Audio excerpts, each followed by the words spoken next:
What a privilege it is to be together in the house of God. क्या ही खुशी की बात है कि हम परमेश्वर के भवन में आ सके. Different backgrounds, different cultures, different languages, but in the Word of God and through the blood of Jesus Christ we are made one. Amen. Hallelujah. अलग-अलग समुदाय, अलग-अलग संस्कृति, अलग-अलग भाषाएं, लेकिन परमेश्वर के उस लहू ने और उसके वचन ने हमें एक कराया. हालेलुया. चलिए once again give a clap of praise.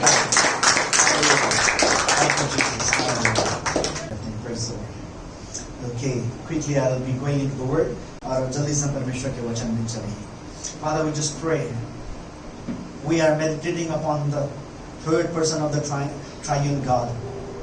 With our limited brains, we cannot understand. That we ask you, Holy Spirit. We ask you, Jesus. We ask you, Father God, to help us to know you and about your triune Trinity more, O Lord. प्रभु हम जब परमेश्वर के प्रभु तीसरे व्यक्तित्व पवित्र आत्मा के विषय में अध्ययन कर रहे हैं. अपने मनुष्य के ज्ञान से हमारे लिए समझ पाना बड़ा मुश्किल ही नहीं, लेकिन कठिन और कई बार असंभव है. लेकिन पिता और पुत्र और पवित्र आत्मा हम आपसे विनती करते हैं, निवेदन करते हैं, हमें आपको जानने में, आपकी सामर्थ्य को पहचानने में हमारी मदद करिए. I commit my being in your hand. मैं अपने आप को आपके अधीन करता हूँ. And we commit each and everyone in your hand. हम सब जितने आप उपस्थित हैं को आपके हाथों में सौंपते हैं. That your spirit continue to speak to us. आपका आत्मा निरंतर हमसे बोले और बातचीत करे. In Jesus' name we pray. Amen. Amen. Amen. Hallelujah. We began last Sunday to talk about the roles of the Holy Spirit. और पिछले संडे हमने बातचीत शुरू करी थी पवित्र आत्मा के जो भूमिका है आज के विषय में, वो एक विश्वासी के जीवन में क्या कार्य करता है. And today I said we'll be continuing on the same. और मैंने कहा था आज हम उसी विषय में आगे बढ़ेंगे. So quickly I will just recap it so that. Okay, I'm sorry. Okay. इससे पहले कि हम आगे बढ़े, मैं जल्दी से रिकैप करना चाहूंगा. You know, the Holy Spirit is being introduced as a helper. अगर हम देखें कि पवित्र आत्मा का जो परिचय कराया गया है वो कैसे कराया गया है, सहायक के रूप में कराया गया है. And these are the verses we have already read, but it says, "I'll pray the Father and He will give you another helper." और हम देखते हैं कि ये हम सारी आयतें नहीं पढ़ेंगे, हमने पिछली बार पढ़ा था, लेकिन प्रभु यीशु मसीह ने बोला, मैं पिता से प्रार्थना करूंगा कि वो तुम्हें क्या करे, एक और सहायक दे. You know, read carefully. It says one another helper. एक और सहायक दे. Because we saw that in Genesis, when God saw man was alone, God made Eve and He said it's not good for man to live alone. So He made a helper to give to Adam. To help, to assist him in his physical areas. और हम देखते हैं जब परमेश्वर ने आदम को बनाया धन की वाटिका में और उसने कहा मनुष्य का अकेला रहना ठीक नहीं है, मैं उसके लिए एक सहायक बनाऊंगा, और एक शारीरिक सहायता के लिए उसने उसको एक स्त्री या हवा बना करके दी जो उसकी सहायता कर सके. Now to help us and lead us in a spiritual area, Jesus is saying, I will give you a helper and a comforter. और यहाँ पर हम देखते हैं आत्मिक जीवन में सहायता के लिए परमेश्वर प्रभु यीशु मसीह से वायदा कर रहे हैं कि मैं तुम्हें एक सहायक दूंगा. And when we talked about Genesis, we saw about this word, and we saw that this word helper doesn't mean that it is something that has what to say, in any manner inferior to men. और जब हम सहायक के विषय में देख रहे थे जो परमेश्वर ने वायदा किया पुरुष को देने के लिए, तो उसका मतलब ये नहीं है सहायक का मतलब कि वो किसी तरीके से आदम से inferior है, but it was more to help Adam's inadequacy to meet where Adam was inadequate. लेकिन वास्तव में तो वो जहाँ पर आदम कमजोर था, जहाँ पर आदम अपर्याप्त था, उसकी कमी को पूरा करने के लिए परमेश्वर ने हवा को रचा ताकि वे उसकी सहायता कर सके और उसकी मदद कर सके. And the word they used is ezer. और ये शब्द जो वहाँ पर सहायक के लिए इस्तेमाल किया गया है इब्रानियों में, वहाँ पर वो है ezer, which means help or the one who helps. इसका मतलब है सहायता या जो सहायता करता है. And this is the word which is also equally used for the help that comes from God. और ये words जो सहायता या सहायता है, ये वही शब्द इस्तेमाल किया गया परमेश्वर की सहायता के लिए भी जो हमें परमेश्वर से मिलती है. So you can understand the role of a wife or a spouse that God adds to our physical life. इसलिए आप उस जीवन साथी के महत्व को समझ सकते हैं जो परमेश्वर हमें देता है. So this helper is not just to help us, to give us a physical company, or to be very precise, to just give us sexual company. इसलिए बड़ा स्पष्ट रूप से इस बात को हम जान सकते हैं, जब परमेश्वर ने ये सहायक दिया तो केवल एक शारीरिक या केवल एक यौनिक सहायता के तौर पे नहीं दिया, but it means something much more. लेकिन उसका जो महत्व है उससे कहीं बढ़कर के, and they both are considered equal. इससे दोनों को जो है बराबरी का दर्जा दिया गया, and this is Ezer being given as a helper to Adam. और ये Ezer जो एक सहायक के तौर पे परमेश्वर ने आदम को दिया था. Okay, and then we just saw about what is the meaning that defines the Holy Spirit as a helper. फिर हमने देखा ये जो helper सहायक है उसको कैसे परिभाषित करते हैं. The Greek word is used paraclete, और उसके लिए पवित्र आत्मा के लिए जो शब्द इस्तेमाल किया गया यूनानी भाषा में वो है paraclete या paracletos, जिसका मतलब है advocate, counselor, helper, comforter, intercessor, strengthener and stand by. और वो जो यूनानी भाषा में शब्द है उसका मतलब है हमें सांत्वना देने वाला, हमें सलाह देने वाला, हमारे लिए मध्यस्थता करने वाला, हमारे लिए वकालत करने वाला, हमें बल देने वाला, और जब हमारे पास कुछ नहीं हो स्टैंड बाय की तरह हमारी मदद करने पाए. So do you understand? As I said, Holy Spirit is not the inferior third person of Trinity. So please be clear about it. मैं फिर से स्पष्ट करना चाहता हूँ, जैसे मैंने पिछले संडे भी कहा, पवित्र आत्मा त्रिएकता का कोई inferior हिस्सा नहीं है. Father, Son and the Holy Spirit, they are equally the same. पिता, पुत्र, पवित्र आत्मा तीनों बराबर हैं. It's only their officiating, it's the way they work that is different. केवल उनके कार्य करने का तरीका जो है वो उनका अलग अलग है. Now today, and then we began looking into the roles of the Holy Spirit. उसके बाद हमने शुरुआत करी थी कि पवित्र आत्मा आज एक विश्वासी के जीवन में क्या काम करता है, उसकी क्या भूमिका है.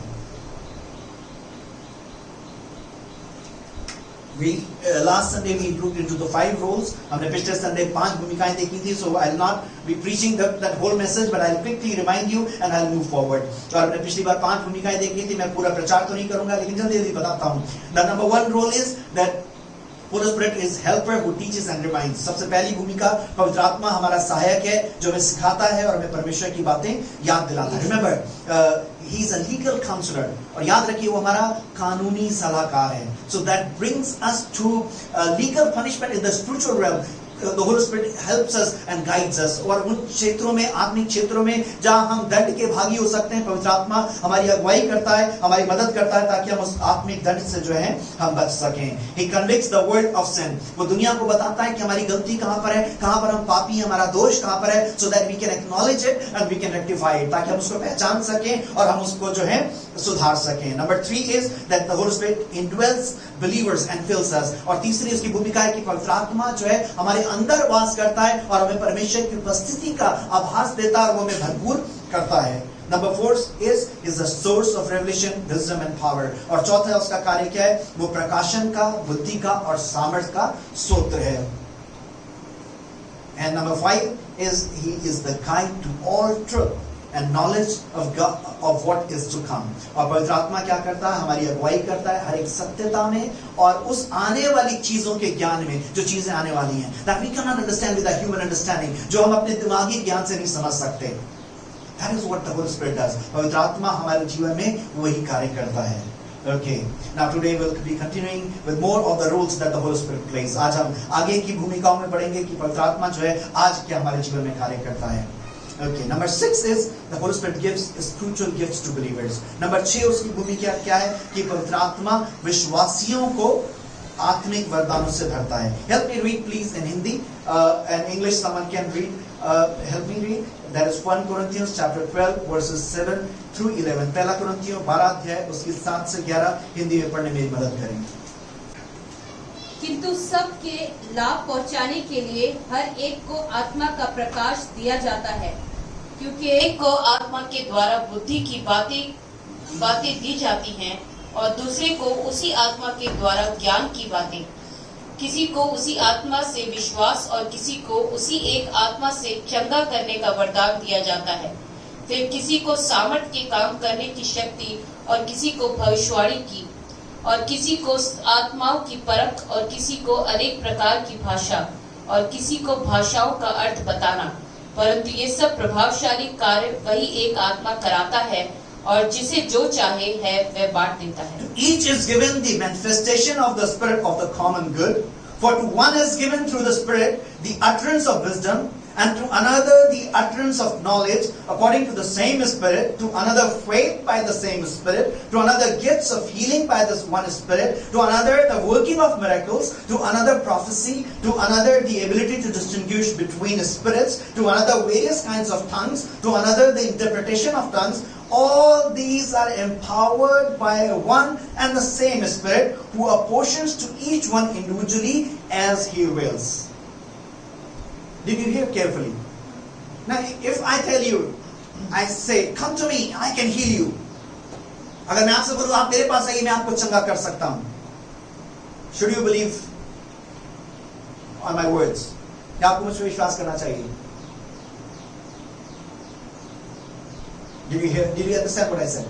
क्या आपको समझ में आया मैंने क्या कहा? If I claim, or I'll put it more clear. If I claim, come to me, I will really heal you. I have the power to heal you. अगर मैं ये दावा करूं कि आप मेरे पास आइए, मेरे पास आपको चंगा करने की ताकत है, should you believe me? No. No. I understand. समझ में आ रहा है मैं क्या बोल रहा हूं? Because it's not me. मैं नहीं कर सकता कुछ भी. I'm as good as lowly considered human being on the earth. जो सबसे नीचा समझे वाला व्यक्ति है, मैं उसकी तरह ही हूं.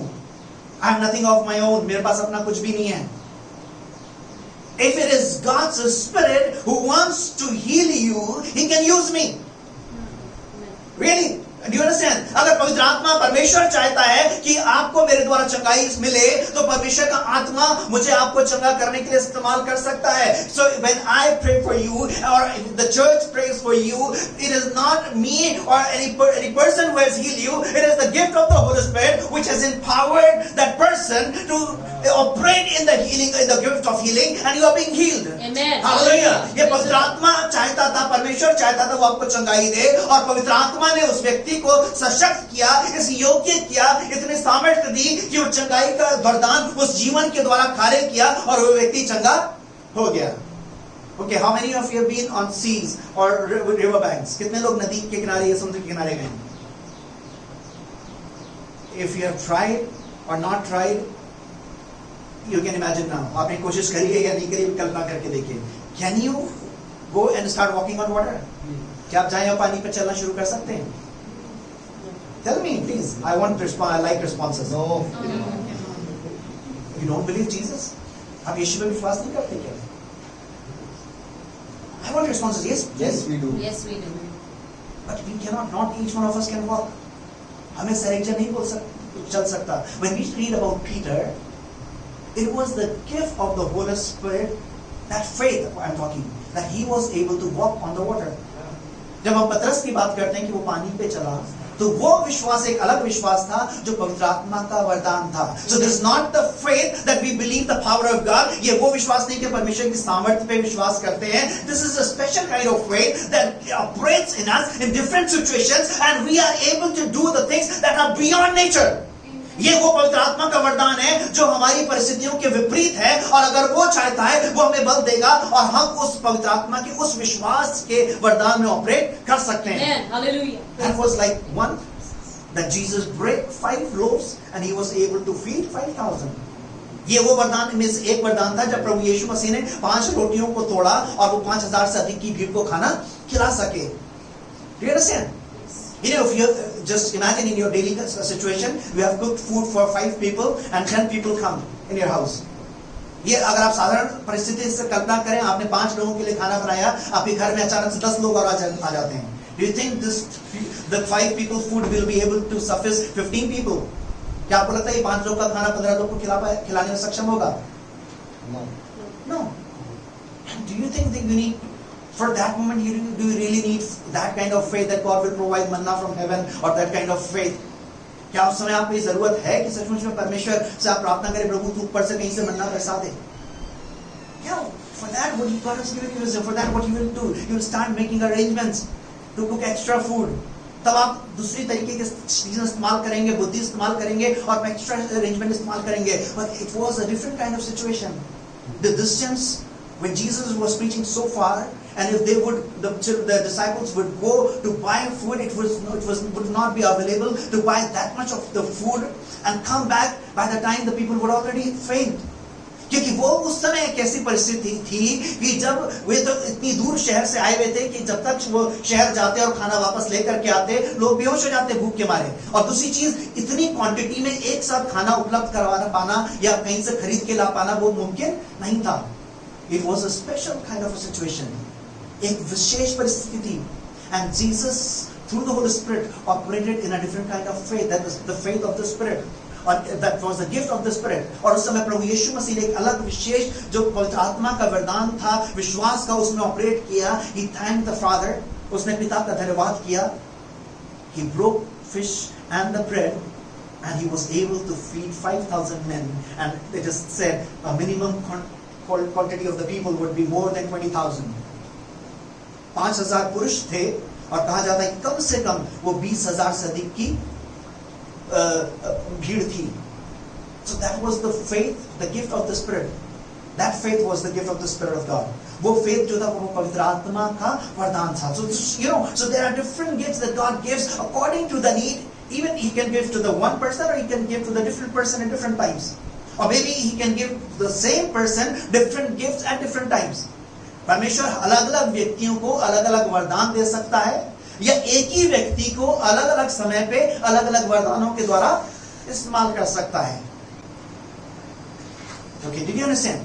Now, prophecy is not the office that I operate in. भविष्यवाणियां मेरा वो ऑफिस नहीं है जिसमें मैं ऑपरेट करता हूं.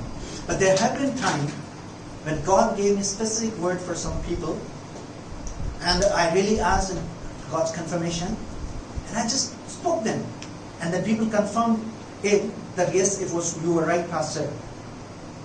मैं भविष्यवाणियां मेरा जो है मेरे सेवकाई का विशेष हिस्सा नहीं है, मैं कोई भविष्यवक्ता नहीं हूं.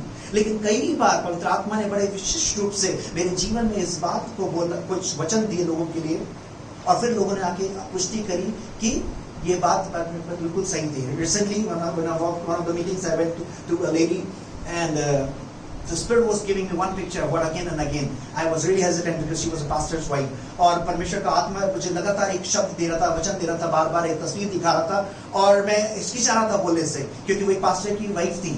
But the Spirit gave me the courage, and I said, sister, I don't know, but God is giving me this one word, courage, and I cannot see anything beyond and before it. I just see only this one word. और मैंने उनसे बोला, मुझे sister कुछ नहीं दिखाई दे रहा, पवित्र आत्मा ने मुझे साहस दिया, और मुझे सिर्फ एक शब्द दिख रहा है, पवित्र आत्मा बार बार बोल रहा है, साहस, साहस, courage.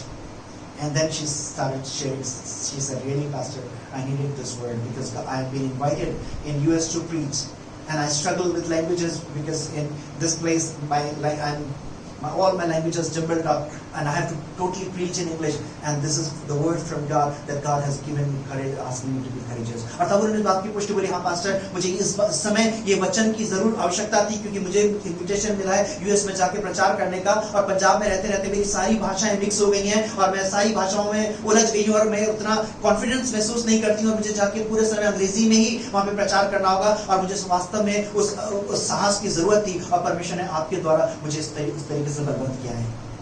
I think it was one of the Christmas I was invited, and the Lord spoke to me very clearly that there is someone who is being prompted to commit suicide, and God was speaking to that person, and I spoke some words. और तब पवित्र आत्मा ने बड़े स्पष्ट रूप से बोला कि एक व्यक्ति है यहाँ पे जिसके मन में आत्महत्या के विचार आ रहे हैं. परमेश्वर के आत्मा ने कुछ बात बोली, and while we were sitting at the food, this lady came to me and she said, this was exactly for me.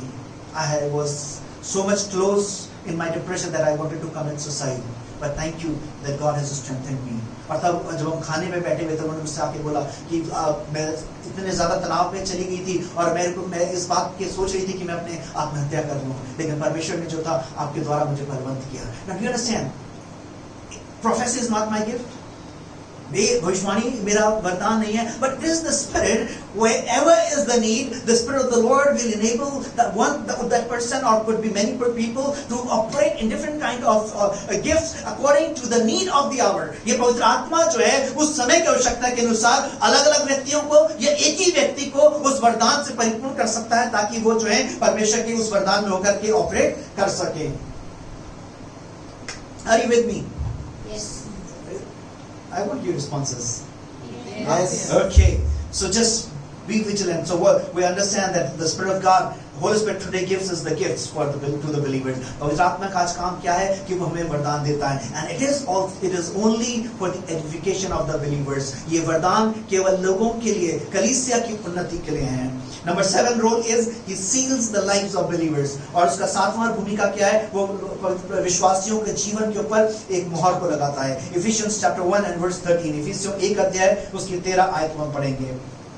In him you also, when you heard the word of truth, the good news of salvation, and as a result believed in him, were stamped with the seal of the promised Holy Spirit, the one promised by Christ, as owned and protected by God.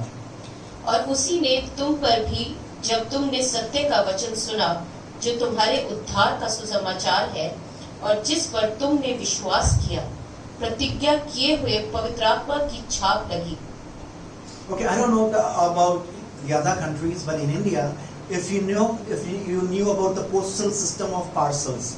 मुझे विदेशों का, आप लोग के देश का नहीं पता, लेकिन इंडिया में जब पोस्टल सर्विस में हम एक पार्सल भेजते हैं, it is sealed. I don't know what that called, lakh बोलते हैं हिंदी में. What is that material? I don't know what is that.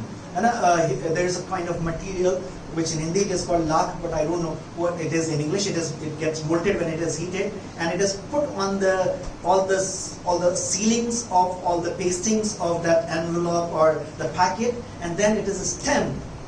What it ensures is that if anybody will try to open on the way, you will get to know that it was opened. So it is stamped and sealed so that it remains secure unless it reaches to the addressee.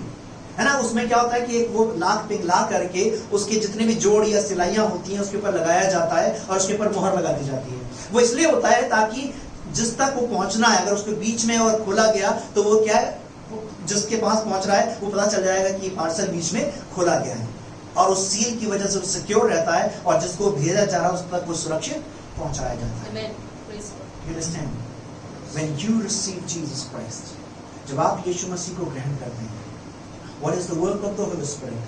He seals that salvation upon you. Hallelujah. Praise the Lord. Thank you. वो क्या करता है, उस आपके इस उद्धार को जब आप ग्रहण करते हैं, जब आपको उद्धार मिलता है, उस उद्धार के ऊपर जो है वो अपनी मोहर को लगा देता है. Satan will try to unwrap that salvation from you. शैतान आपसे वो क्या करेगा, आपके उद्धार को चुराना चाहेगा. The temptations of the world will try to lead you away from the way of salvation. ये दुनिया की परीक्षाएं आपको क्या करेंगी, आपको परमेश्वर के उस उद्धार के मार्ग से आपको भटकाने की कोशिश करेंगी. But the Spirit of the Lord, that seal upon you, will remind you and will draw you and will tell you your destiny is eternal life. Hallelujah. The पवित्र आत्मा आपके ध्यान को परमेश्वर की शिक्षाओं की ओर लेकर के जाएगा, आपको वापस खींचेगा और आपको स्मरण दिलाएगा आपका अंतिम गंतव्य क्या है, स्वर्ग तक पहुंचना. Hallelujah. Praise the Lord. So that Satan cannot unwrap your salvation, the clothing of righteousness, and rip you off your robes of righteousness, so that you are not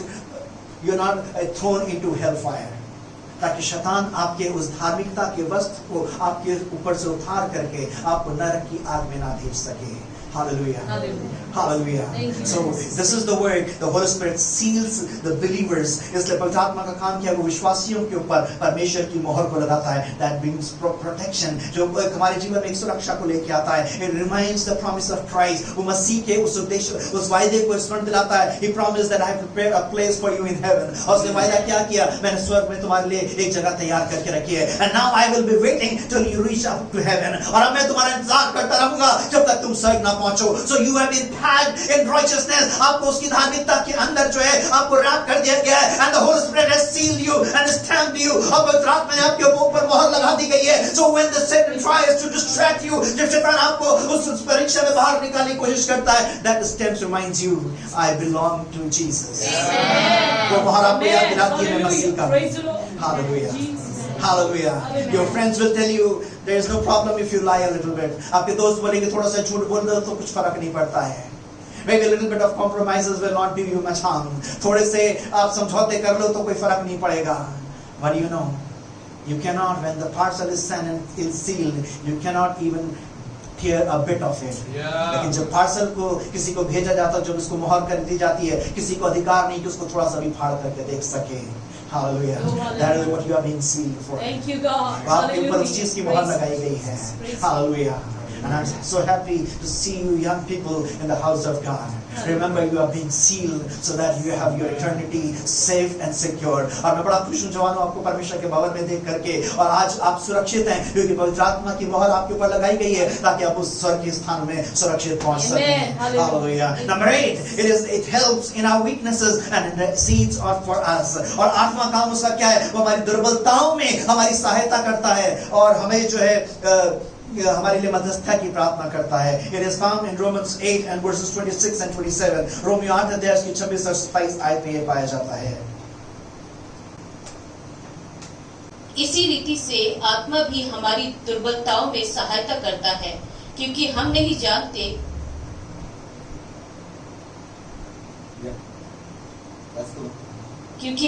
जानते कि प्रार्थना किस रीति से करना चाहिए, परंतु आत्मा आप ही ऐसी आहें भर भर कर जो बयान से बाहर है हमारे लिए विनती करता है. और मनों का जांचने वाला जानता है कि आत्मा की मनसा क्या है, क्योंकि वह पवित्र लोगों के लिए परमेश्वर की इच्छा के अनुसार विनती करता है. In the same way the Spirit helps us in our weakness. We do not know what we ought to pray for, but the Spirit Himself intercedes for us through wordless groans. And He who searches our hearts knows the mind of the Spirit, because the Spirit intercedes for God's people in accordance with the will of God. Hallelujah. You know, there are two things: praying and praying in the will of God. You understand? प्रार्थना करने में दो चीजें, एक प्रार्थना करने हमारी इच्छा है और दूसरा प्रार्थना करना परमेश्वर की इच्छा के अनुसार. Okay, recently a lady visited us and she wanted us to pray so that she would have a revenge from somebody who had ditched her. एक स्त्री कुछ समय पहले हमारे पास आई और वो प्रार्थना करना चाहती थी कि हम उनके लिए प्रार्थना करें कि जिस व्यक्ति ने उनको धोखा दिया है परमेश्वर उसको दंड दे. She came to us for prayers. हमारे लिए प्रार्थना के लिए आई. Do you think we can pray that prayer? क्या हम ये प्रार्थना कर सकते हैं? Praise God, the Spirit of God gives us wisdom. परमेश्वर का आत्मा हमें बुद्धि देता है. And then me and Salome were able to share certain things with her. And when we said, the Holy Spirit guided us and told us what is the right prayer that we can pray for. और तब मैंने और सलोमी ने मिलके परमेश्वर की बुद्धि में उनको सलाह दी और हमने बताया क्या सही प्रार्थना है जो हम आपके लिए कर सकते हैं. There are times, you will not know what to pray. कई बार आपको समझ में नहीं आएगा आप क्या प्रार्थना करें. When you are in depression, जब आप तनाव में हैं, maybe certain times that the thoughts of suicides are haunting you. कई बार जब आपको आत्महत्या के विचार पीड़ित कर रहे हैं, you don't feel like even praying. आपको प्रार्थना करने का कई बार मन भी नहीं करता है. Again, the Spirit of God is the one in the times when your brain doesn't understand. लेकिन पवित्र आत्मा उन समय में जब आपका दिमाग नहीं समझ पाता है, will help you to pray in accordance to the will of God. पवित्र आत्मा आपकी मदद करेगा कि पिता की इच्छा के अनुसार आप क्या कर सकें, प्रार्थना कर सकें. There are sometimes people who pray, okay, Lord, maybe put me to sickness and heal this person. है ना, कई बार लोग ये प्रार्थना करते चाहे परमेश्वर मुझे बीमार कर दे, इसको चंगा कर दे. And recently my mother-in-law testified this, और recently मेरी सासू माँ ने इस बात की गवाही दी, and then she asked forgiveness from the Lord, और तब उन्होंने परमेश्वर से माफी मांगी. And she confessed, she said, because when she heard I was sick, she was so scared, and she said, Lord, please heal him, and maybe if I fall sick it's okay, but heal him. And she fell sick. And she really fell sick. और क्योंकि जब उन्होंने मेरी बीमारी का सुना और वो इतना डर गई, क्योंकि पिछली बार की बीमारी आपको पता ही नहीं कितनी सीवियर थी, because last time I was really sick for 2 months and she was really scared. और मैं प्रार्थना करी, प्रभु तू चार्ल्स को चंगा कर दे चाहे मैं बीमार पड़ जाऊं, और वो सच में बीमार पड़ गई। You know this is not a godly prayer, ये पर ईश्वरीय प्रार्थना नहीं है। Our God is, He doesn't lack, हमारे परमेश्वर को कमी नहीं है that He will take anything from Rini and then He will give to Salome, कि वो कुछ rini से लेगा और सब सलोमी को दे देगा, या He will take something from John and He will give it to वंज्ञानी, या वो जॉन से लेकर के तब वंज्ञानी को देगा। Do you think? No.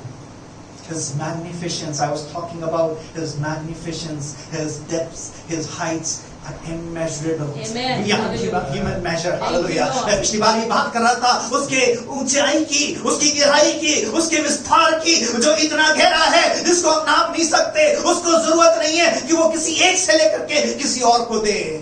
And yes, she did, my mother-in-law, she did confess it before God. She apologized and we also prayed and God healed her. और जरूर था मेरी mother-in-law ने परमेश्वर से माफी मांगी उस चीज के लिए, और हमने भी प्रार्थना करी और परमेश्वर ने चंगा किया।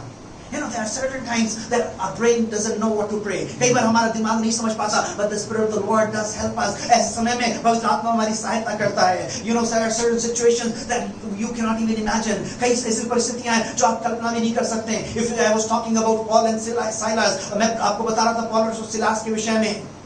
They were in jail. They were beaten, so they had the physical pain. उनको मारा गया था, उनका शारीरिक दर्द था। They were falsely accused, so they had their mental, emotional pain. उनके ऊपर झूठे इल्जाम लगाए गए थे। उनके अंदर जो था एक मानसिक दुख था।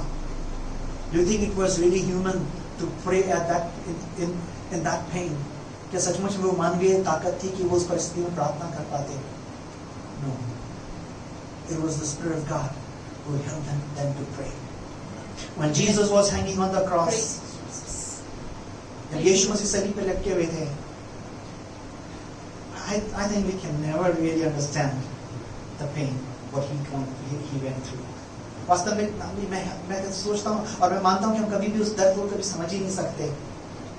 The people who were fed with him, by him for 3.5 years, they left him. जिनको 3.5 साल तक खाना खिलाया था, were healed. The dead were raised. They all left him. मुर्दे जिलाए गए, चंगे किए गए लोग, सबने उनको छोड़ दिया। His own disciples who were with him for 3.5 years, उसके खुद के चेले जो 3.5 वर्ष तक थे, they denied. Peter said, I don't even know him. पतरस ने कहा, मैं तो उसे जानता भी नहीं। He trusted Judas so much that he carried all the money. वो यहूदा पे इतना विश्वास करता था कि सारा पैसा यहूदा के पास रहता था। For 30 pieces of silver he sold Jesus. 30 चांदी के सिक्कों के लिए उसने यीशु को बेच दिया। Kiss is a symbol that how much you love that person. एक चुम्बन उस चीज का चिन्ह है कि आप उसको कितना प्यार करते हैं। And Judah used kiss to show, to betray Jesus. और यहूदा ने उस चुम्बन को इस्तेमाल किया उसको धोखा देने के लिए, एक चिन्ह के तौर पर उसको पकड़वाने के लिए। And Jesus is praying, Father, forgive them for they do not know what they are doing. This was the prayer in accordance to the will of God. You know, उस परिस्थिति की में इस बात को बता पाना, इस बात को बोल पाना कि पिता इन्हें माफ कर, ये किस पर ये क्या करें जानते नहीं। It was not human. ये मानवीय नहीं था. But this was the prayer by the Spirit in the will of God that he prayed, Father, forgive them. ये पवित्र आत्मा के द्वारा पिता की इच्छा में की गई प्रार्थना थी कि पिता इन्हें माफ कर करके नहीं जानते। Praise the Lord. Thank you, Jesus. Hallelujah. So when you are weak, just ask the Holy Spirit. Just be open and honest. I don't know what to pray. जब आप ऐसी परिस्थिति में हो, ईमानदारी से बोले, पवित्र आत्मा मुझे नहीं पता मैं क्या प्रार्थना करूं।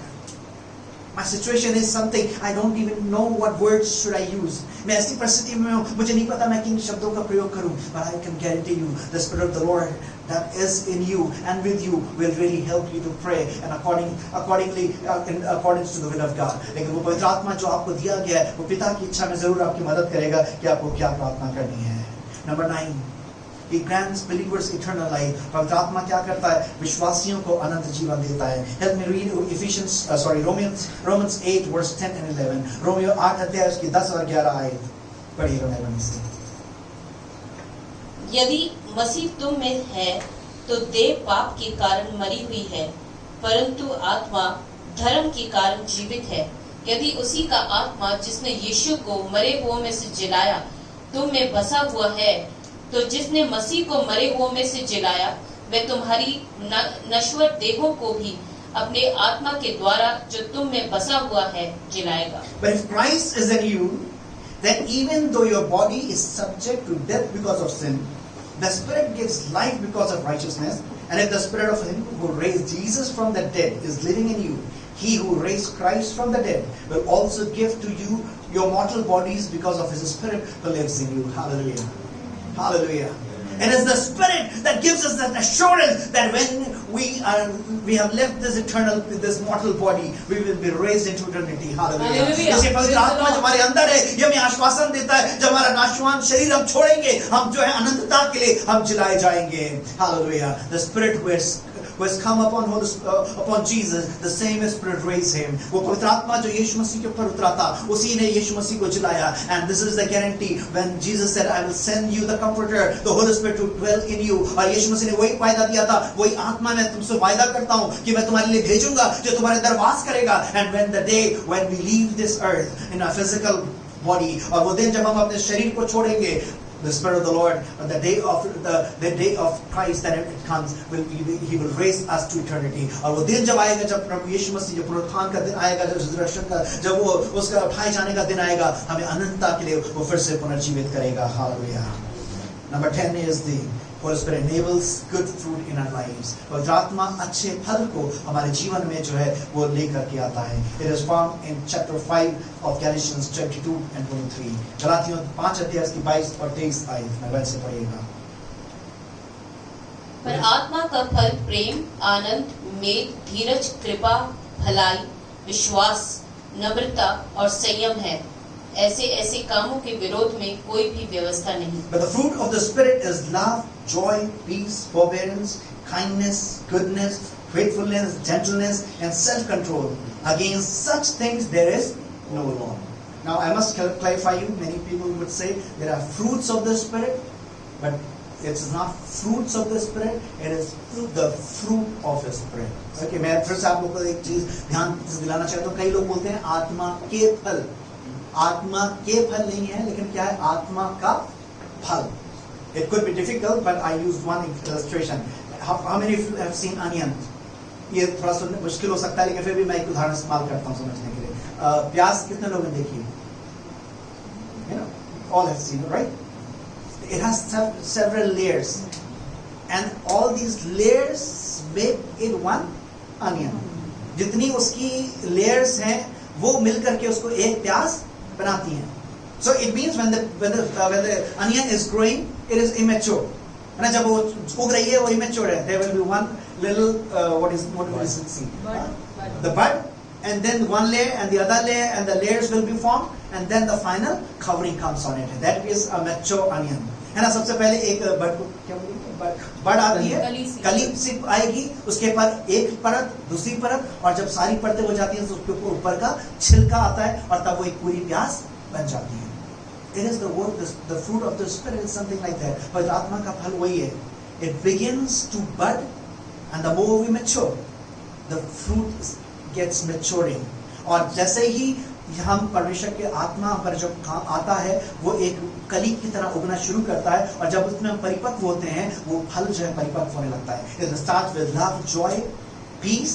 उसकी शुरुआत होती है प्रेम से, आनंद से, शांति से, and then the more we mature, we become tolerant, forbearing, kind, good, faithful, gentle, self-control. And that's how we mature. और जब हमारे अंदर जब धीमे धीमे हम उसमें आगे बढ़ते चले जाते हैं, वो शुरुआत होती है प्रेम और आनंद से, फिर उसके बाद शांति, उसको सहन शक्ति, दया, भलाई, विश्वास योग्यता, करुणा, जेंटलनेस, और खुद पे नियंत्रण. ये धीमे धीमे क्या होता है? उसका फल परिपक्व होता चला जाता है. So these are the 10 roles. Okay, ये उसकी 10 भूमिकाएं हैं. He is the helper who teaches and reminds. वो सहायक है जो हमें सिखाता है और परमेश्वर की बातें याद दिलाता है. He convicts the world of sin. वो दुनिया को पाप के विषय में एहसास दिलाता है. He convicts you and me that I have sinned and you have sinned. वो मुझको और आपको स्मरण दिलाता है कि मेरे मुझसे और आपसे पाप हुआ है, so that we can confess and be forgiven, ताकि हम अंगीकार कर सकें, क्षमा प्राप्त कर सकें. Number 3, he dwells in believers and fills us. Number 3, वो हमारे अंदर वास करता है विश्वासी के अंदर और क्या करता है, हमें परिपूर्ण करता है. Number 4, he is the source of revelation and wisdom and power. Number 4, वो प्रकाशन का, बुद्धि का और सामर्थ्य का स्रोत है. Number 5, he guides to all truth and knowledge of what is to come. वो आने वाली बातों के विषय में, सच्चाई के विषय में हमारी अगुवाई करता है, हमें उस ज्ञान को प्रकट करता है. Number 6, he gives us spiritual gifts to believers. वो विश्वासियों को क्या करता है, आत्मिक वरदान देता है. Number 7, he seals the lives of believers. Number 7वां उसका भूमिका क्या है, वो विश्वासियों के जीवन के ऊपर एक मोहर को लगाता है. Number 8, he helps in our weaknesses and intercedes for us. वो हमारी दुर्बलताओं में क्या करता है, मदद करता है और हमारे लिए मध्यस्थता की प्रार्थना करता है. Number 9, he grants believers eternal life. Number 9, वो विश्वासियों को अनंत जीवन देता है. And number 10, enables good fruit in our lives. और वो हमारे जीवनों में एक अच्छे फल को उगने में मदद करता है. Okay, hallelujah. Now, how and when do we receive the gift of the Holy Spirit? सवाल है कि हम पवित्र आत्मा को कब और कैसे प्राप्त करते हैं? The gift of the Holy Spirit is received by believing. It's so simple, by believing in Jesus Christ. बड़ा साधारण है. पवित्र आत्मा को हम प्रभु यीशु मसीह में विश्वास करने के द्वारा प्राप्त करते हैं. And this was the day of Pentecost when Peter is standing and he's preaching, and please read this verse, Acts 2:38. और ये पेंटिकोस्ट के दिन की बात है जब पतरस खड़ा हुआ और खड़े होकर उसने प्रचार करना शुरू किया. हम पढ़ेंगे प्रेरितों के अध्याय 2 अध्याय उसकी 38 आयत में. पतरस ने उनसे कहा, मन फिराओ और तुम में से हर एक अपने अपने पापों की क्षमा के लिए यीशु मसीह के नाम से बपतिस्मा ले, तो तुम पवित्र आत्मा का दान पाओगे, क्योंकि ये प्रतिज्ञा तुम और तुम्हारी संतानों और उन सब दूर दूर के लोगों के लिए भी है, जिनको प्रभु हमारा परमेश्वर अपने पास बुलाएगा. Peter replied, repent and be baptized, every one of you, in the name of Jesus Christ, for the forgiveness of your sins, and you will receive the gift of the Holy Spirit. Now, this promise not is just for you. He is talking on the day of Pentecost, that this gift is not only for this day, not just for you, but for your children, and for all who are far off, for all whom the Lord God will call into His name. पतरस उससे बात कर रहा है, कह रहा है ये वरदान, ये वायदा केवल आज तुम्हारे लिए नहीं है जो पेंटिकोस्ट का दिन है, लेकिन ये तुम्हारे बच्चों के लिए, तुम्हारे आने वाली पीढ़ी के लिए, और आज के बाद से लेकर हमेशा तक परमेश्वर जिन लोगों को बुलाएगा उन सब के लिए ये वायदा है. आमीन. Hallelujah. You understand? Yes. So this promise was not only for the day of Pentecost. ये वायदा केवल पेंटिकोस्ट के दिन के लिए नहीं था, but it remains even today for you and me. Hallelujah. ये वायदा आज भी है, मेरे और आपके लिए भी वो वायदा है. So the day we truly accept Christ, we repent of our sin and we invite Him in our life, and He comes through the Holy Spirit and starts indwelling our lives. जब हम पवित्र यीशु मसीह के सामने अपने पापों को पश्चाताप करते हैं, हम उसको अपने जीवन में आमंत्रित करते हैं, तो वो पवित्र आत्मा के द्वारा हमारे जीवनों के अंदर वास करना और रहना शुरू कर देता है. Is it clear? Are you with me? Yes. Okay, so it is just the gift when we receive Jesus as our Savior. ये एक वरदान है, एक गिफ्ट है जब यीशु मसीह को अपना उद्धारकर्ता के रूप में स्वीकार करते हैं. Apostle Paul wrote to the Galatians reminding them how they received the Holy Spirit. है ना, पौलुस गलातियों को स्मरण दिला रहा है कि उनको पवित्र आत्मा कैसे मिला. Please read Galatians chapter 3 and verse 2. गलातियों 3 अध्याय उसकी 2 आयत. This is all I want to ask of you. Did you receive the Holy Spirit as the result of obeying the requirements of the law? Or was it the result of hearing the message of salvation and with faith, believing it? मैं तुमसे केवल ये जानना चाहता हूँ कि तुमने आत्मा को क्या व्यवस्था के कामों से या विश्वास के समाचार से पाया. Now, do you understand? If you think that by the work of the laws you can receive the gift of the Holy Spirit, Paul is saying it's not so true. अगर तुमको ये लगता है कि व्यवस्था के काम को करने के द्वारा पवित्र आत्मा मिल जाएगा, तो पौलुस कह रहा है ये बात सच नहीं है. How do you receive? When you believe, when you hear the gospel, you believe and you yield yourself to the gospel. You receive the Spirit of God. जब तुम उस उद्धार के संदेश को सुनते हो, सुसमाचार को सुनते हो, उस पर विश्वास करके अपने आप को उसके अधीन करते हो, तुम्हें उस विश्वास के द्वारा ये पवित्र आत्मा का दान मिल जाता है. Hallelujah. So salvation and the gift of the Spirit are associated actually. इसलिए उद्धार और पवित्र आत्मा का जो दान है वो एक दूसरे के साथ जुड़ा हुआ है. Also please read Galatians chapter 4 and verse 6. पढ़िएगा 4:6 उसकी गलातियों, and then John 1:12. Yes. और तुम जो पुत्र हो, इसीलिए परमेश्वर ने अपने पुत्र के आत्मा को जो हे अब्बा हे पिता कहकर पुकारता है हमारे हृदयों में भेजा है. You know, Paul is telling Galatians that the Holy Spirit was given to them because they are God's children. क्योंकि परमेश्वर के संतान हो इसलिए तुम पवित्र आत्मा दिया गया है. And because you really are His sons, God has sent the Spirit of His Son into our hearts, crying out, Abba Father. Hallelujah. Hallelujah. ये परमेश्वर ने अपने आत्मा को हमारे अंदर दिया है, and that gives us authority. वो हमें अधिकार देता है कि हम उसको एक पिता के रूप में पुकार सकते हैं. That gives us authority that we can call him upon as a father. Because you know, because of the sin, we were alienated from him. हम पाप के कारण उससे टूट चुके थे. We had no right. We had no the power. We didn't have the power to approach him. हमारे पास कोई ताकत ही नहीं थी कि हम उसके पास पहुंच सकें. And therefore, the very first thing God does when we come to him, John 1:12 says, इसलिए जो सबसे पहला काम परमेश्वर करता है जब उसके पास आते हैं, यूहन्ना 1:12 में, but as many as received him, then he gave them the right to become the children of God to those who believe in his name. सबसे पहला काम, जो रिश्ता हमारा टूट चुका था, जितनों ने उसको ग्रहण किया, उसने उनको अधिकार दिया परमेश्वर की उस संतान कहला सके, उनको जो उसके नाम पे विश्वास करते हैं. So when we call him the Father, it's not by our own brain. We cannot do it by our own strength. It is the Holy Spirit gives us authority that we can call him as Abba Father. ये हम अपनी ताकत से नहीं कर सकते, हमारे पास अपना अधिकार नहीं है, लेकिन ये पवित्र आत्मा का दिया हुआ कार्य है. You remember prodigal son, when he approached, he said, accept me as your servant.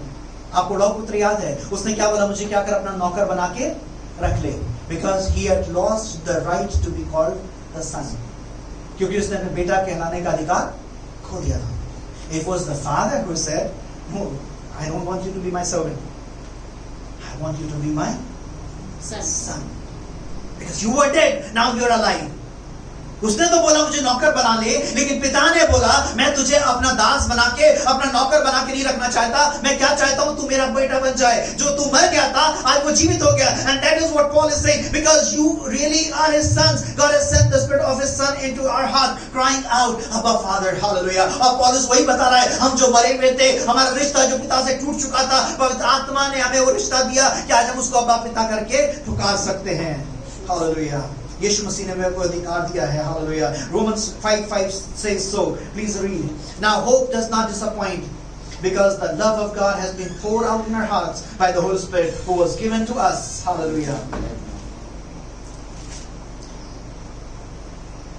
और आशा से लज्जा नहीं होती, क्योंकि पवित्र आत्मा जो हमें दिया गया है उसके द्वारा परमेश्वर का प्रेम हमारे मन में डाला गया है. The Holy Spirit is a gift to all who believe in Jesus Christ. पवित्र आत्मा का वरदान वो हर एक व्यक्ति के लिए जो यीशु मसीह के ऊपर विश्वास करता है. Now this faith, this belief is not as believing something as an abstract thing or maybe just outside thing.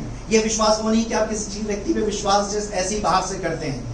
But this is something when Jesus said, behold, I am standing and knocking at the door. ये विश्वास वो है जब यीशु मसीह कह रहे हैं मैं देख दरवाजे पे खड़ा हुआ खटखटा रहा हूँ. If you open your door and let me in, I will come, I will dwell in you. This is what kind of faith Paul is talking about. और ये वो विश्वास है पौलुस कह रहा है जब यीशु मसीह कह रहे हैं मैं देख दरवाजे पे खड़ा हुआ खटखटा रहा हूँ, जो भी अपने दरवाजे को खोलेगा मैं अंदर आऊंगा, उसके साथ वास करूंगा, संगति करूंगा. ये वो विश्वास है जब हम उसको अनुमति देते हैं और अपने जीवन का नियंत्रण उसको देते हैं. और जब हम देते हैं ये वरदान जो है पवित्र आत्मा का पाते हैं. Help me read 8:9 of Romans.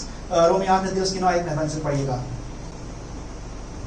परंतु जबकि परमेश्वर का आत्मा तुम में बसता है तो तुम शारीरिक दशा में नहीं परंतु आत्मिक दशा में हो. यदि किसी में मसीह का आत्मा नहीं तो वह उसका जन नहीं.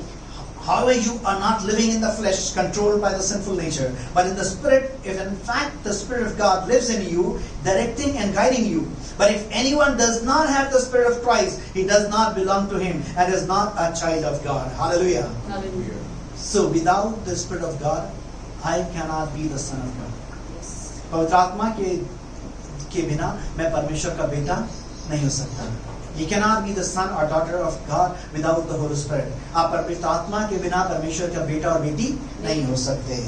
Okay, the baptism with the Holy Spirit occurs to all Christians. This is one time occurrence for all the believers. जब पवित्र आत्मा का बपतिस्मा ये एक बार होता है. And you know the infilling takes place again and again. लेकिन जो उसकी भरपूरी है वो बार-बार होती है. When we talk about, we just see that for in the Spirit we were baptized into one body, whether Jews or Greeks or slaves or free, we were all made to drink of the one Spirit. है ना, कुरिन्थियों में पौलुस कह रहे हैं कि हम उसके आत्मा के द्वारा एक ही देह में जो था बपतिस्मा दिए गए हैं.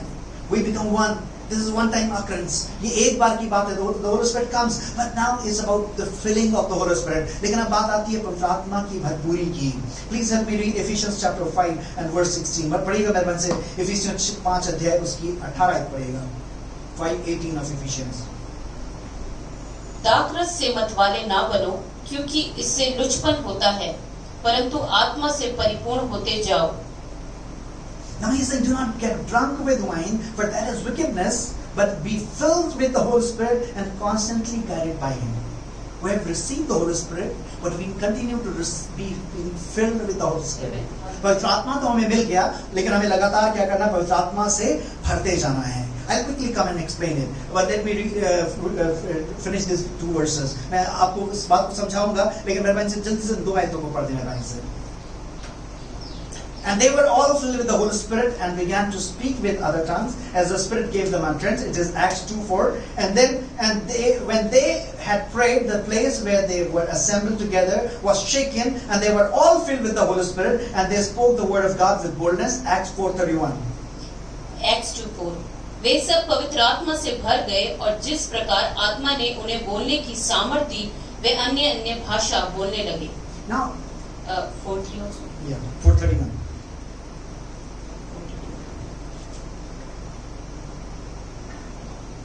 जब वे प्रार्थना कर चुके, तो वह स्थान जहाँ वे इकट्ठे थे हिल गया, और वे सब पवित्र आत्मा से परिपूर्ण हो गए, और परमेश्वर का वचन याव से सुनाते रहे. Okay.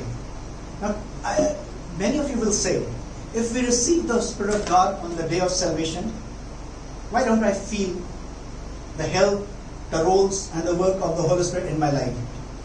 आज शायद बहुत से लोग सवाल करेंगे कि अगर पवित्र आत्मा मुझे उद्धार के दिन मिल गया था, तो मैं आज पवित्र आत्मा की सामर्थ्य को महसूस क्यों नहीं करता हूं? मैं क्यों उसकी भूमिका को अपने जीवन में नहीं प्राप्त कर पाता हूं, नहीं महसूस कर पाती हूं? मैं क्यों उसकी अगुवाई को नहीं महसूस कर पाता हूं? Okay, I don't see many married people sitting, but still, those married people can raise your hands. मुझे दिख रहा है बहुत ज्यादा शादीशुदा लोग नहीं, लेकिन फिर भी जो शादीशुदा लोग बैठे हुए हैं, okay, maybe if you are not married, how many of you have seen married couples? आप शादीशुदा लोग नहीं है, लेकिन फिर भी कितने लोगों ने शादीशुदा लोगों को देखा है? Please, because I really want you to understand this thing. Have you seen married couples? Oh, you have not seen married couples. Please raise it. Because I want you to understand this thing. मैं चाहता हूँ आप समझिए. Okay. Do you think the day you get married to a person, your bonds are so close? क्या आपको लगता है जिस दिन आपकी शादी हो जाती है, आपके जीवन साथी से आपके रिश्ते बहुत मजबूत हो जाते हैं? If it's an arranged marriage, if it's a love marriage. Maybe yes. Salome saying it would differ in arranged marriage or in love marriage. Salome कह रही है एक शादी, एक arranged marriage में love marriage में अंतर हो सकता है. But you know, you can see some of the marriages, the people are married, but they still as if they are not married. अब बहुत से शादीशुदा लोगों को देख सकते हैं. कोई शादीशुदा तो जरूर है, लेकिन वो जीवन ऐसे बिता रहे हैं जैसे उनकी शादी हुई नहीं. They don't want to consult their spouse, either wife or husband. उनको वो जरूरत नहीं महसूस होती कि अपने पति या पत्नी से सलाह लें. They think no, I can take what I want to take. I want to decide. उनको लगता है कि मैं जो चाहूँ वो निर्णय ले सकता हूँ. We read because in the beginning God created Eve as a helper to help Adam in his inadequacy. हमने जबकि पढ़ा था परमेश्वर ने हवा को कैसे बनाया था, एक सहायक के तौर पे, ताकि जहां पर आदम कमजोर है उसकी कमजोरी को वहां पे उसकी पत्नी जो है, उसकी सहायक जो है, उसको परिपूर्ण कर सके. And many people are struggling. Many people still come to us because we are into marriage counseling. They say I feel so lonely. हम क्योंकि एक विवाह के सलाह में है, बहुत से हमारे पास विवाही जोड़े आते हैं और इस बात को बोलते हैं कि मैं अपने आप को बड़ा अकेला महसूस करती हूँ. Why? क्यों? They got married but their relationship as a married couple has never grown up. उनका विवाह तो जरूर हुआ, लेकिन विवाहित जोड़े के रूप में उनका रिश्ता कभी आगे नहीं पाया. They never considered him or her. This I'm talking about the husband as a wife. They never thought that they were so-called companion. They need each other every time. पति पत्नी को कई बार ऐसा हुआ कि कितनी बार ऐसा होता है कि वो कभी ये बात का एहसास ही नहीं कर पाए. अब हम जीवन के साथी हैं, हमें हर चीज में एक दूसरे की कंपेनियनशिप की, एक दूसरे की सलाह की जरूरत है. And in some cases what happens? The relationship goes so cold as if there has been no relationship. और कई बार वो शादीशुदा में वो रिश्ता ऐसा ठंडा पड़ जाता है जैसे वो कभी रिश्ता था ही नहीं. Wife thinks and she does whatever she wants to, and husband thinks and he does whatever he wants to. You understand? Are you with me? पत्नी वो करती है जो उसको सही लगता है, जो वो चाहती है. पति को जो लगता है, जो सही लगता है, वो अपनी मर्जी से करता रहता है.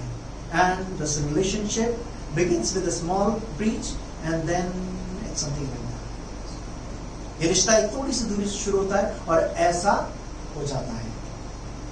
In some of the cultures, people are scared to divorce, so officially they are still called spouses, but actually they have no relationship. कई संस्कृतियों में शर्म की वजह से तलाक तो नहीं होता, वो ऑफिशियली तो पति पत्नी कहलाते हैं, लेकिन वास्तव में उनका कोई रिश्ता बचा ही नहीं है. Exactly, it happens the same thing with the Holy Spirit whom we received on the day of salvation. हमारे साथ एग्जैक्टली वही होता है पवित्र आत्मा को जो हमने उस उद्धार के दिन में ग्रहण किया था. We never realize that He now is a helper, a companion whom I need every day, every moment and for every decision making. हमें इस बात का एहसास ही नहीं हो पाता है अब पवित्र आत्मा जो मेरे अंदर है, मेरा सहायक है, मेरा कंफर्टर है, जिसकी आवश्यकता मुझे हर पल है, हर निर्णय में है, मेरे को हर दिशा में आगे बढ़ने के लिए उसकी जरूरत है. And slowly what happens? The Holy Spirit gets quenched. धीमे धीमे पवित्र आत्मा बुझता चला जाता है. We never experience the gifts of the Spirit. हम पवित्र आत्मा के वरदान को महसूस ही नहीं कर पाते because we never take the help of the Spirit. हम पवित्र आत्मा की जरूरत को भी मानते ही नहीं हैं. Oh, it's good, I pray. मैं तो प्रार्थना करता हूँ. Yes, I go to online church. I go to a church service. Yes, that's sufficient. I read the Bible. That's all. हाँ, मैं चर्च चला जाता हूँ, मैं बाइबल पढ़ लेता हूँ, दुआ कर लेती हूँ, ऑनलाइन यूट्यूब पे चीजें सुन लेता हूँ, वो काफी है. We forget the day we received the Spirit of God came into us. हम भूल जाते हैं पवित्र आत्मा जिस दिन हमने ग्रहण किया हमारे अंदर आ गया. And that is why we feel so weak. इसलिए हम इतने कमजोर महसूस करते हैं. He is a person. We already studied in detail. वो एक व्यक्ति है. हमने बड़े विस्तार में उस पर अध्ययन किया था. सलोमी had spoken a lot about Holy Spirit. पवित्र आत्मा के विषय में सलोमी ने बहुत बात करी. And you know, a marriage is built on communication. You know, एक विवाह किस पे बनता है? एक वार्तालाप पे.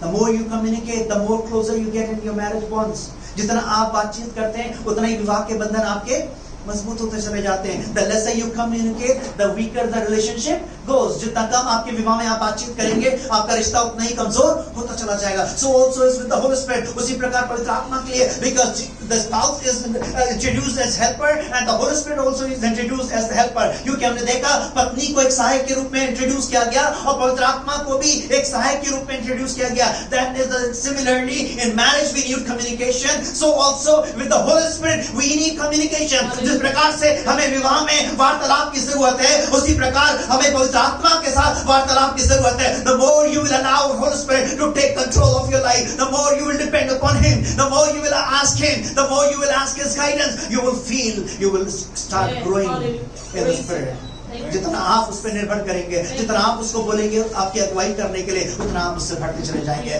So receiving the Holy Spirit is one time occurrence. इसलिए जब आप पवित्र आत्मा को ग्रहण करते हैं, वो एक बार की बातचीत है. You know, like marriage is only one time occurrence. इस प्रकार से विवाह एक बार होता है, but communication is a daily process. विवाह क्या है? एक बार होता है, लेकिन वार्तालाप लगातार होता है. And the bond is, the commitment is till death do us part. और हमारा समर्पण क्या है? जब तक मृत्यु हमें जुदा ना करे. And that is what we have read. The Spirit has sealed us for eternity. और वही हमने पढ़ा, पवित्र आत्मा ने हमें मोहर लगाई है अनंतता के लिए. So until unless we see Jesus face to face, we need to have that communication with the Holy Spirit, because without the help of the Holy Spirit, we will have so much difficulty and we will not be able to finish this destination. Amen. We reach to our destination. इसलिए हमें पवित्र आत्मा के लिए हमें कहा गया, पवित्र आत्मा की मोहर हम पे लगी है ताकि हम अनंतता में पहुंच सके, और हम उसकी सहायता के बिना उस अनंतता में हम इस जीवन की यात्रा को पूरा करने में कठिनाई का सामना करते हैं और वहां पहुंच नहीं पाएंगे. And that is why you feel you don't have the Holy Spirit. Or I would say many of us don't feel. इसलिए मैं कहूँगा, हमें से बहुत से लोगों को ऐसा लगता है कि मेरे पास पवित्र आत्मा है ही नहीं. Because you can come to look to those married couples who are married, but they never look like they are married. ये उसी तरीके से आप जैसे देखें शादीशुदा लोगों को, वो शादीशुदा तो हैं लेकिन कभी लगेगा नहीं कि वो शादीशुदा हैं. They have to make effort. उनको प्रयास करने हैं. You have the day if you have really accepted Christ as your Savior. अगर आपने यीशु मसीह को उद्धारकर्ता के रूप में ग्रहण किया है, you need to be filled with the Holy Spirit on daily basis. अगर आपने पवित्र आत्मा को अपने जीवन में जिस दिन ग्रहण किया उद्धार के दिन, अब आपको क्या करना है? प्रतिदिन उस पवित्र आत्मा से भरते चले जाना है. Start communicating. उससे बातचीत करने के लिए शुरू करिए. And we have already looked into the roles what the Holy Spirit is willing to do, and He will be doing in your life. और हमने इन पवित्र आत्मा की भूमिकाओं को देखा है कि पवित्र आत्मा क्या कुछ आपके जीवन में करने के लिए तैयार है. Shall we all rise to our places? आइए अपने स्थान में खड़े हो जाएं. Welcome Holy Spirit. Shall we sing? Come, hallelujah, hallelujah. And while we sing this song, we ask the Holy Spirit to come. You can ask and say, Lord, Holy Spirit, forgive me that I didn't realize your presence in my life. If you really feel you missed the presence of the Holy Spirit. अगर आप पवित्र आत्मा की उपस्थिति को अपने जीवन में कमी को महसूस करते हैं, आप उससे बोले मुझे क्षमा करिए. आज मैं स्वागत करता हूँ आपका. मैं स्वागत करती हूँ आपका मेरे जीवन में आइए भरपूरी के साथ. Touch me, take control of me. Hallelujah. I want to come back into that relationship. मैं उस रिश्ते में वापस आना चाहती हूँ आपके साथ. Hallelujah. I want you to help me. मैं चाहता हूँ आप मेरी सहायता करिए. Hallelujah. Thank you, Jesus. Thank you, Lord. Fill us with your power.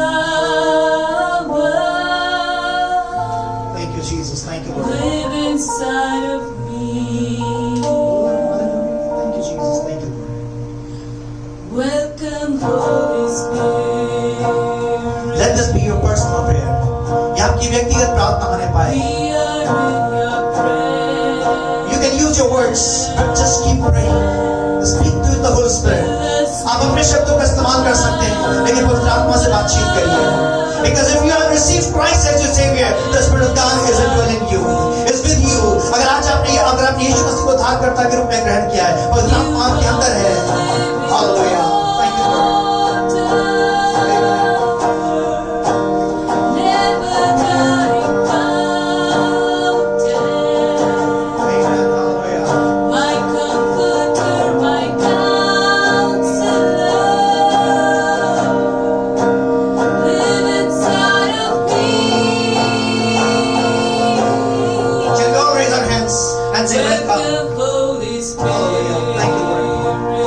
Lord.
hands. मैं आप सबसे अनुरोध करूँ थोड़ी देर शांत हो जाए. And if the Spirit of the Lord is speaking to you, and you feel that you have neglected His person in your life, अगर पवित्र आत्मा आज आपसे बात कर रहा है और आपने उसके व्यक्तित्व को अपने जीवन में नजरअंदाज किया है, say I'm sorry, Holy Spirit. उसे बोलिए पवित्र आत्मा मुझे माफ करिए. I know you are my companion. You are always in me and with me. उसे बोलिए तू मेरा एक साथी रहा है. मुझे माफ कर, मैंने तुझे नजरअंदाज किया. I want your help. I need you. मुझे तेरी जरूरत है. Just speak whatever the words you want to use. Just open up your mouth and speak to Him. अपने शब्दों का अपनी भाषा में. Maybe use your own language. Your language is not a foundation. Just use your own language. Just speak. Speak to the Holy Spirit. पवित्र आत्मा से बोलिए थोड़ी देर. Hallelujah. Thank you, Jesus. Thank you, Lord. Let your life, your beings be filled once again afresh this morning with the Holy Spirit. आज की सुबह एक बार नए तरीके से, ताज़े तरीके से पवित्र आत्मा के द्वारा भरे जाने पाए. उसको पुकारिए, उससे बोलिए मुझे एक नई सामर्थ से भर दे पवित्र आत्मा. Hallelujah. Thank you, Jesus. Thank you, Lord. Oh, hallelujah. Come on, Holy Spirit, right now. Right now, right now. Touch Holy Spirit right now. I release your Spirit. I release your anointing. I release your anointing. Oh, Rabba, fresh. Fall upon, hallelujah. Open the floodgates of heaven. Open the floodgates of heaven and touch right now. Touch right now. In the name of Jesus Christ. I pray, Lord, the people who lose that connection, that relationship with you, Holy Spirit. I pray that relationship with you will be restored in every life, oh God. मैं प्रार्थना करता हूँ आत्मा हर एक को छू लीजिए. आसमानी झरोखे को खोल करके पवित्र आत्मा की सामर्थ्य से भर लीजिए. वो रिश्ता जो आपके साथ, जो कनेक्शन जो टूट गया, जो खत्म हो गया, वो फिर से ताजा होने पाए, वो एक नए तरीके से परिपूर्ण होने पाए. Right now, Holy Spirit. Oh, Riba Shakala. Oh, Riba Nasakala. Fill. New, fresh. Hallelujah. Fresh oil. Pour fresh oil, Holy Spirit, on everyone. एक ताजे तेल से एक मसाज करके धन्यवाद करते हैं. Thank you, Jesus. Thank you for this beautiful assurance and the role that you are there for help in my day-to-day life. आपका धन्यवाद और आपकी भूमिका के लिए, मेरे प्रतिदिन के जीवन में आप सहायता के लिए मेरे साथ हैं. मेरे अंदर है, उसके लिए धन्यवाद. Let each one of us have this confidence. हमें शरीर के पास वो आश्वासन मिल पाए. Thank you, Lord. Thank you, Jesus. Thank you for bringing us safely, even as we go back. Take us safely to our places. प्रभु सुरक्षित लाए हैं, सुरक्षित हमारे स्थानों तक लेके चलिए. Let your name be glorified. सारा दिन महिमा आपको मिलने पाए. धन्यवाद.